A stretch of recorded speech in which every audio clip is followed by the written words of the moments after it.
All right, what's going on, guys? We just wanted to make a quick video about what you can kind of expect from us in 2020. The biggest thing from us is going to be our shop car, which is, if you don't know, the Joker Trans Am. If you don't know who this is, it's my dad. This is John Smith. Pretty much, if you see one of us at the track, we're both at the track. People joke about that all the time. We're kind of tethered to the hip. We are the ones who started American Speed Shops, and we're the ones who do it every day. So this is his car. It's the shop car. And I just wanted to kind of let him explain what's going on and what the plans are for it this year.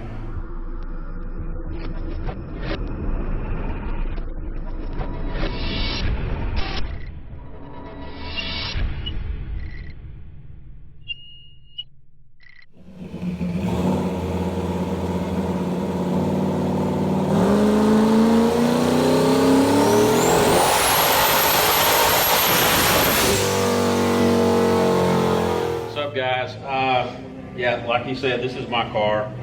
It's kind of been built 3 or 4 different times. This is, I guess, the 4th time that we're building it, and you know, we've had a lot of fun with it through the years. It's just it was a nitrous car, then it was a turbo car. Now we're doing twin turbos on it.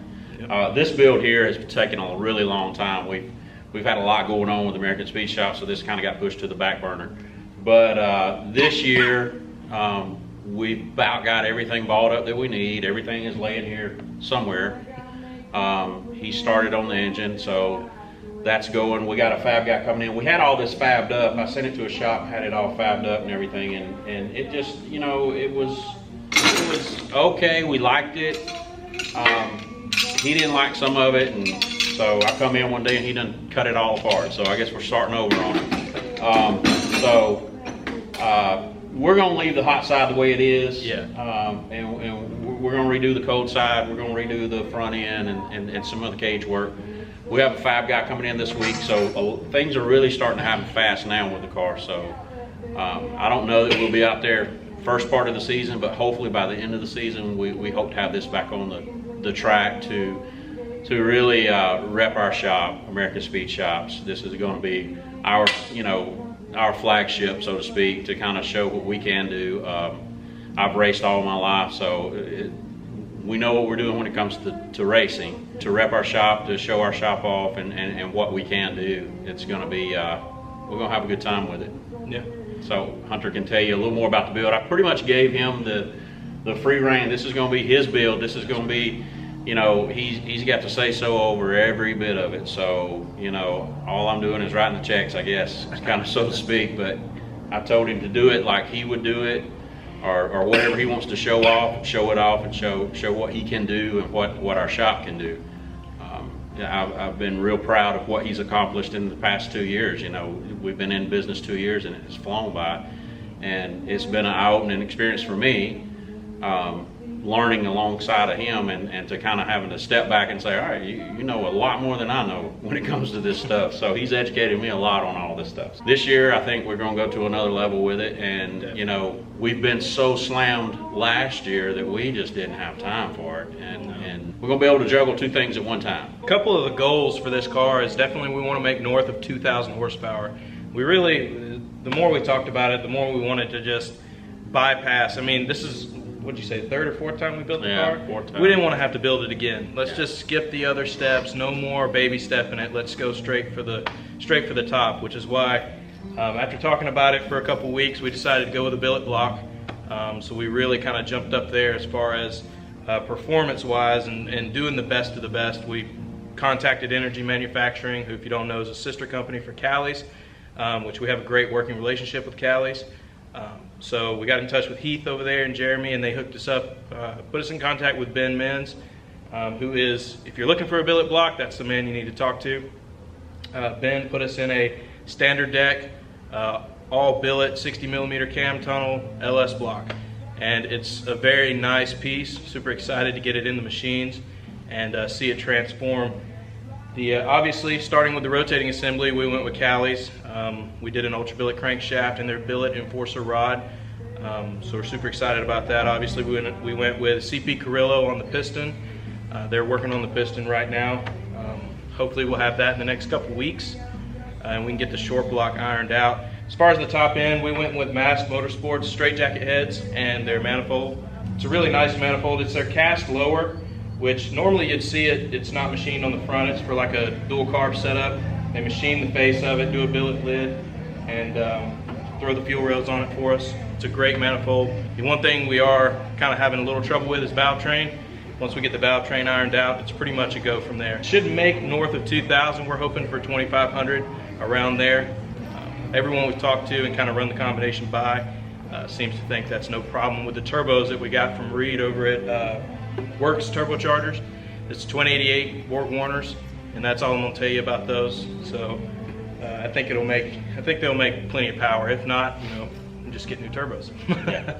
So I mean, everything else should be just fine for the amount of boost that we want to run. It's pretty much the best of the best as far as LS strength wise. And the next step is obviously just getting the car up to par with a combination. Mini tubs or more. We have to fix the front end. Really, yeah. We're main concentration right now is get all this right here squared up. We're cutting the firewall out of it this next week.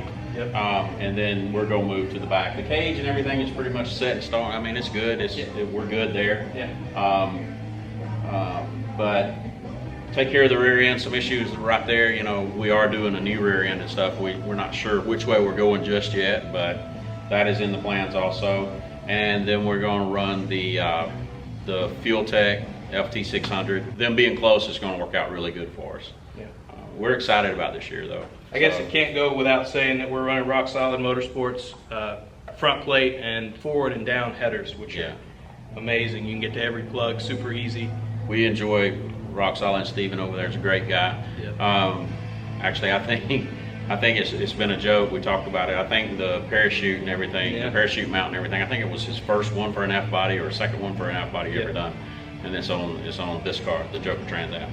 Yeah. If you want to do us a double shoot for it, we'll send you that one back. Yeah, Joker Trans Am has a lot of following to it. It's funny. We can go in, we can go in places and see our shirts, and it's kind of neat. It kind of took off and took on its own personality, I guess you could say. I got people. We send T-shirts to California with Joker Trans Am. There's probably a lot of you out there that's never heard of it, and that's cool. But we've been out of the game for a little bit, but we still sell shirts for it. We just went to a race one night with a name of the car, and we left the race, and it was like, do you have a Facebook page? No, we don't really have a Facebook page, and it's my personal page, but it's really for the car. I mean, I don't do a whole lot of personal stuff on it. We got like 3,500 followers just in like before 2 or we 3 even got days. home. Yeah, it was before we got crazy. home, it was like 1,300 followers. Yeah, it was ridiculous. I didn't think there were that many people there at that grudge race event. So yeah, we appreciate it. Yeah, and that's our plans with this car, is continue to grudge race with it. We're not really building it to run any certain class, LDR. You can go to any race and find a grudge race. That's true. So that's what we're going to do with the car, and just use it to advertise for our shop. We've thrown a lot of sponsorship out there in the past 2 years, and some of it has worked for us, and some of it has just really got the customer a really good deal, and they moved on. But that's neither here nor there. We have 2 motors running out of Texas, the Bullet Trans Am, and then Andy with Arsenic. The Rat Rod. They really race a lot. So, that's our goal. We want to get it together and just really advertise our shop with it, and get out here and go to Texas and race with those guys, and go hang out with some of these other fast cars. Hopefully we'll be doing that by the end of the year. So Wednesday, I believe, is I think it's Wednesday or Thursday is start day. Start date. We'll have a fab guy coming in here. We're gonna figure out something else mounting the turbos. They're pretty much gonna stay in the same spot because the hot side is pretty nicely done. We both like where it's at. Redo the cold side, remount them, and figure out something for the front end. We're really not going for a one-piece removable. We're just, if we have to work on it that hard and we don't feel like pulling it off, we'll just go home. Yeah. Really and truly. Yeah. It's not like we got a spare billet motor sitting in the trailer. Yeah. So we're gonna stick with just the stock front end and fenders, and we're just gonna figure out a better way to mount them than the way it was. So it should be interesting to kind of bring you guys along and show you what it takes to build a car of that caliber on just a regular man's budget. Regular guys, yeah. Yeah, nothing crazy. We're not, it's taken us a little over a year to accumulate what we have already. So yeah. I think it's going to be a fun car. Well, we just knew on this build, I could have bought an LSX block, a year and a half ago and been racing. Yeah. we could have done that, but we wanted something a little different. We wanted to kind of skip a process and just take the next step and be a little different than everybody else that we know of that's running. Whether it's any better or not, I don't know. I mean, hell, We're going to find out for ourselves. These guys say it is, so we're going to find out. But you know what's exciting is there's going to be a lot of learning involved with us too, as far as the tuning side. Neither one of us are really tuners, so that's something that we're pretty much brand new to. And you know, if we can figure it out, hell, I think anybody can. We're going to control what we can control, and that even goes to the car once it's up and running, tuning. I don't want it if I can't tune it and I can't go race it without having a tuner there. I want to be able to handle my car too. Nothing really else going on with the Joker this year other than make it run. That's pretty much it. That's pretty much it. Yeah. So if you like the video, make sure you like, subscribe, follow us on Facebook and Instagram, and we'll catch you next time. Yeah.